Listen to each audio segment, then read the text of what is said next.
Olá, gente linda e abençoada, estamos aqui mais uma vez para meditar na Palavra de Deus. Eu sou a missionária Deise Carvalho Antunes. Nós estamos estudando sobre as 7 igrejas que estão registradas no livro de Apocalipse. Eu agradeço a tua visualização, peço que você deixe o like, inscreva-se no canal e acione o sininho para receber as notificações do próximo vídeo. Ajude ao nosso canal Reflexo da Glória, que ele possa crescer e possa alcançar mais pessoas, que nós possamos, com esses pequenos vídeos, aprender um pouco mais da palavra de Deus e chegar mais próximo do nosso Deus. Vamos meditar? Nós estamos meditando em Apocalipse 2 e falaremos agora sobre a igreja em Esmirna, que diz em Apocalipse 2:8, e o anjo da igreja de Esmirna. Esmirna, em turco, significa Izmir, é uma cidade do sudoeste da Turquia, situado na região do Egeu.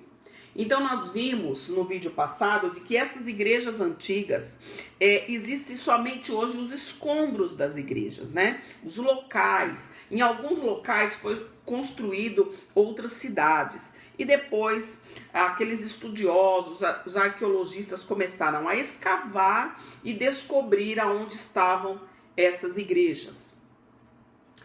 E a palavra de Deus fala em Apocalipse 2, versículo 9 e 10, sobre a igreja de Esmirna. Conheço as tuas obras, a tribulação, a pobreza, mas tu és rico, e a blasfêmia dos que se dizem judeus, mas não são a sinagoga de Satanás. Nada temas das coisas que há de padecer. Eis que o diabo lançará alguns de vós na prisão, para que sejais tentados, e tereis uma tribulação de 10 dias. Sê fiel até a morte, e dar-te-ei a coroa da vida. Então, aqui nessa passagem bíblica que vem falar sobre a igreja de Esmirna, o anjo da igreja de Esmirna, que seriam 7 anjos e 7 igrejas. Então o anjo que está aí representando essa igreja e se manifestando e trazendo uma palavra a respeito dela, vem falar: eu conheço as tuas obras, eu conheço que é um povo que passa tribulação, é um povo que é considerado pobre, mas contudo não é pobre, é rico no conhecimento da palavra, é rico na autoridade de Deus, é rico porque sabe usufruir das promessas de Deus e vivem as promessas de Deus. E que recebe aí a blasfêmia daqueles que se dizem judeus e não são, porque existia uma mistura naquele tempo de raças, existia aqueles que queriam ser mais santos, existia aquele que queria apontar o dedo e falar: olha, Deus não manifesta na tua vida, como no dia de hoje. Olha, Deus, você fala a palavra de Deus, você prega a palavra de Deus, mas o que acontece na tua vida que você não prospera? Porque estão preocupados com a riqueza da terra, estão preocupados com as coisas terrenas. E a igreja de Esmirna, ela representa o quê? A riqueza do que é celestial, a riqueza do que é espiritual. Ela não está voltada para a riqueza da terra que vai perecer, mas ela está preocupada com a riqueza espiritual, com o que Deus tem preparado para entregar para aqueles que vencer, para aquele que perseverar até o fim.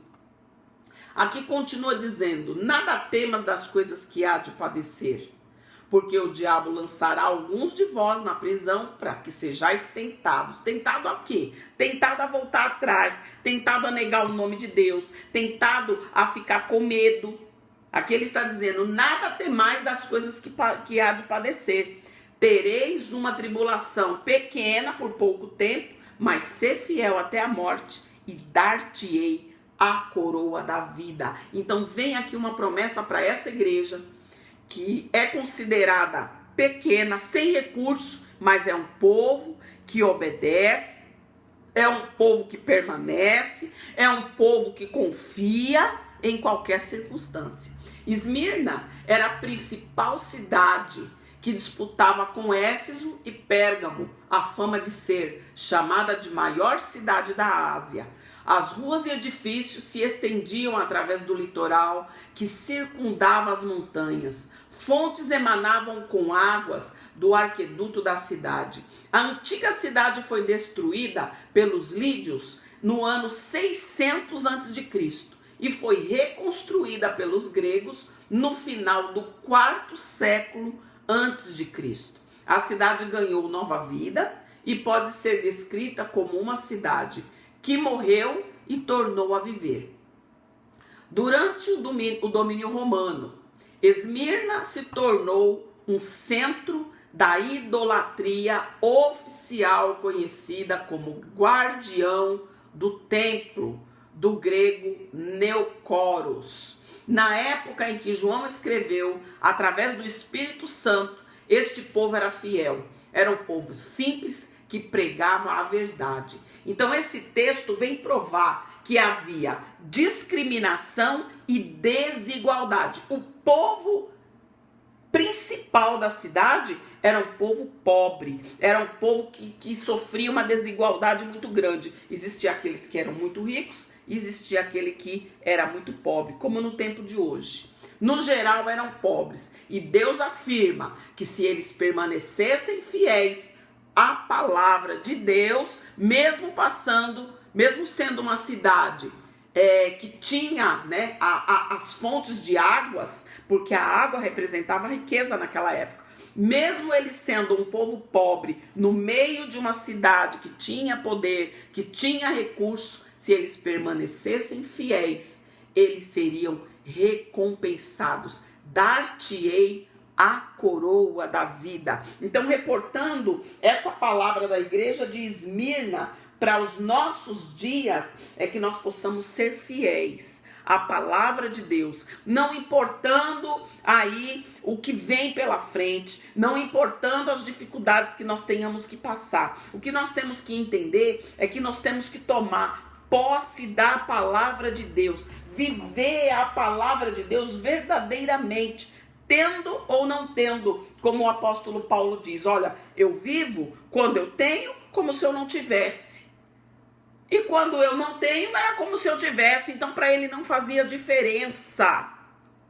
E a palavra de Deus vem falar para nós: não temas as coisas que há de padecer. Não temas as coisas que virão aí pela frente. Não temas o dia mau, porque se você perseverar, você vai ter uma honra da parte de Deus, você vai ser reconhecido por Deus. Então que nós possamos meditar nessa palavra e guardar no nosso coração. Embora nós passamos um momento de desigualdade, momento em que nós somos confrontados, momentos em que somos discriminados, ali vai um doido, ali vai uma doida, ali vai um que só sabe falar de Deus. Muitas pessoas podem falar, até como já falaram da minha pessoa, essa mulher só sabe falar de Deus o tempo todo, porque cada um dá o que tem, não é isso? Cada um oferece o que tem. Uns oferecem fofoca, outros oferecem mentira, outros oferecem momentos de comédia com a vida do próximo, momentos de chacota, momentos de coisas de baixo nível. Cada um oferece aquilo que tem. Nós oferecemos a palavra de Deus, porque ela é que testifica de Deus.